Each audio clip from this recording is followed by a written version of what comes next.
Hello, everyone, and welcome back to another episode on Swish City, where we're doing our power rankings leading up to the season. We're looking at each team, looking at their additions, subtractions, players they kept, players that I think fit well, players that I don't think fit well, and my overall record prediction for each team as well. If you guys have missed the previous videos, you guys can go check them out. But as the season is approaching, we only have two teams left with the season starting tomorrow. Top team in the West and the top team in the East. And as you guys can tell from the title and from the thumbnail, which team we're going to be breaking down, as you guys all know, we're going to be discussing the Oklahoma City Thunder, as I have them as my first seed in the Western Conference here. And I think they are going to be a force to be reckoned with in this league this season. So let's dive in and let's look at how they stack up to the NBA this year. So, like I said, we're going to look at their additions, subtractions, and re-signings, and this is courtesy of ESPN. Not all the acquisitions are sometimes on here. Sometimes they're messed up, but I'll try and get them the best I can.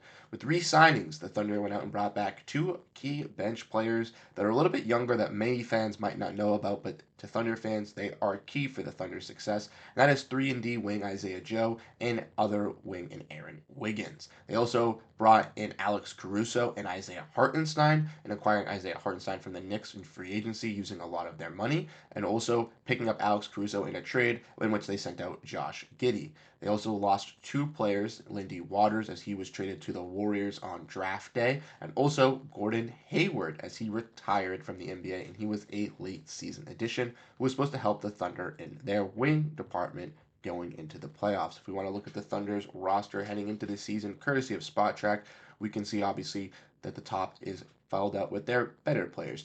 Shea Gilgeous-Alexander, new signing in Isaiah Hartenstein, Luke Dort, Isaiah Joe, Chet Holmgren, Aaron Wiggins, Caruso, Kenrick Williams, Cason Wallace.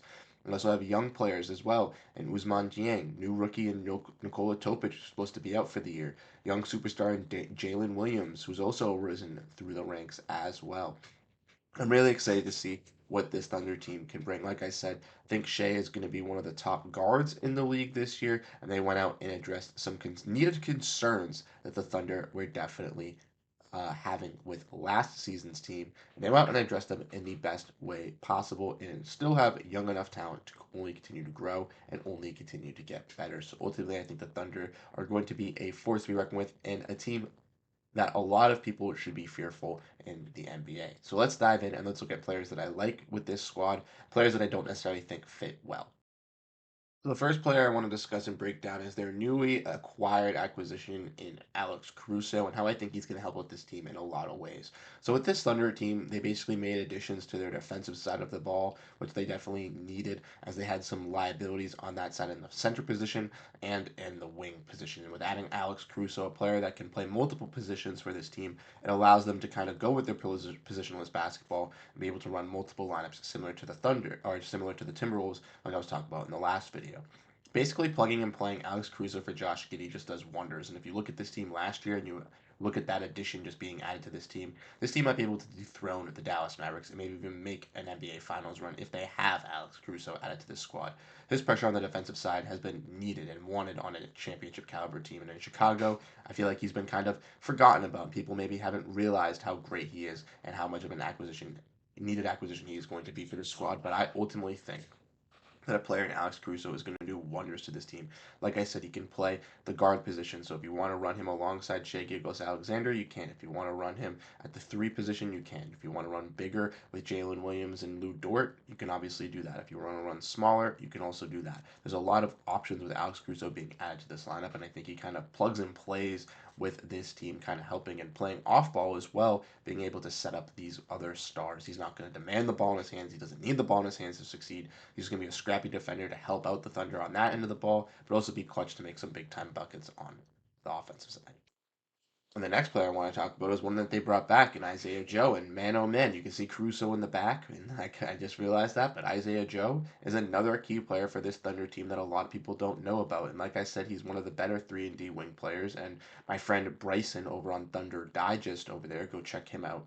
If you guys are big Thunder fans, if you're not already, he was and I have been discussing about this Thunder team already, and he's been mentioning Isaiah Joe as one of the, those better players. And I checked into his stream yesterday, and he had this guy Thunder Talk on there as well, and they were talking about how they were lucky to keep Isaiah Joe on this squad and be able to have him locked up long term. And they thought that they were possibly going to lose him. And ultimately, I think some Thunder fans, not myself, didn't really know the amplifications of this, but this would have been big for the Thunder as he is, one of their better 3-and-D wing players off their bench and adds to that shooting and helping on that side of the ball. And I think that if you lose a key player like that, especially even if they are young, it could mess up some things for a culture team that needs that role and kind of lacks that role as well if they don't have it. So bringing back Isaiah Joe and making sure to have that 3-and-D wing off the bench is key. Like I said, players like him and Aaron Wiggins, Case and Wallace, even Caruso at some points, Isaiah Hartenstein are going to be valued off the bench, and they're going to have to use that momentum to kind of come in and bring that spark. And I think the Thunder have kind of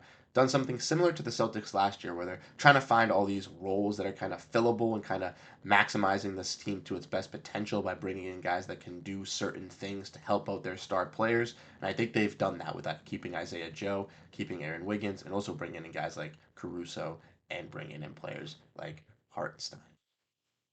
Now, for this Thunder team, it's a little bit difficult to kind of find players that I dislike, and like I said, there's not players that I really dislike on some of these top teams. I just think with the Thunder, if they are to make a move, there are realistically only one or two tradable options, so that's why I'm discussing these players.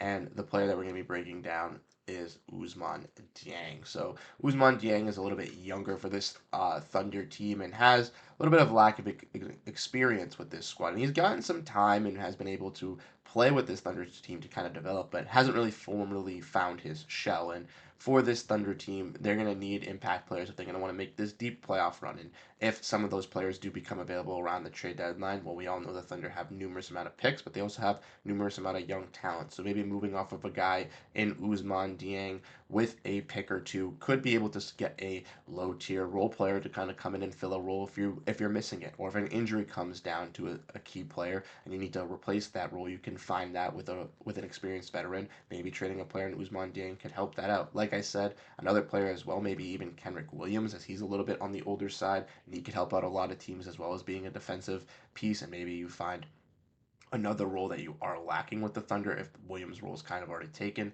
But I feel like Dang being a little bit younger and kind of being a piece that has some untapped potential with some teams, maybe like the Pistons or the Wizards or even the Nets having some interest on a young piece like this just because he has so much untapped potential. I could see one of them easily buying in on this for some draft capital or for a veteran to help out the Thunder in the later half of the season. So now that we've gone over that, let's look at the record prediction. And like I said, the record prediction is going to be wonky, but with the Thunder here, I feel good with this record prediction. As ultimately, I think they might be able to eclipse the 61-21, as we know, beating out their record last year, but still finishing first in the Western Conference like they did last season. And that's why I think it's kind of evident that they're going to finish first. Let's not fret that this Thunder team was a tough squad last year and they finished first. But they had some holes. They had some issues on the defensive side and in that center position. And they went out and fixed those issues, bringing in a Hartenstein, bringing in Alex Caruso. And with their young players just only getting better. Jalen Williams having a breakout season last year. He's only going to get better this year. Shai Alexander fighting for that MVP, being in that case. I see him being in that discussion again this season. And Chet Holmgren, once again, just has another year of NBA activity to just continue to get better.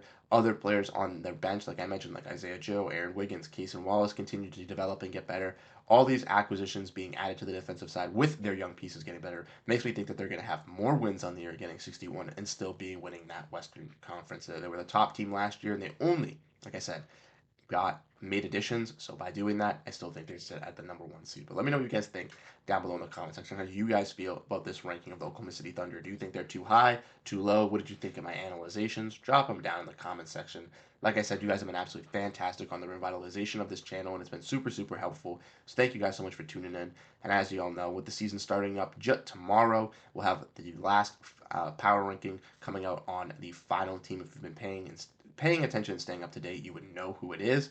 And then we'll have more content coming throughout the season, breaking down games, news, and all that stuff over on this channel. So if you enjoy the NBA content, if you like my takes, hit the like button, hit the subscribe button, make sure to share as it's really, really appreciative. Once again, I'm Bruce Veliz. Have a great rest of your day, and peace out, everyone.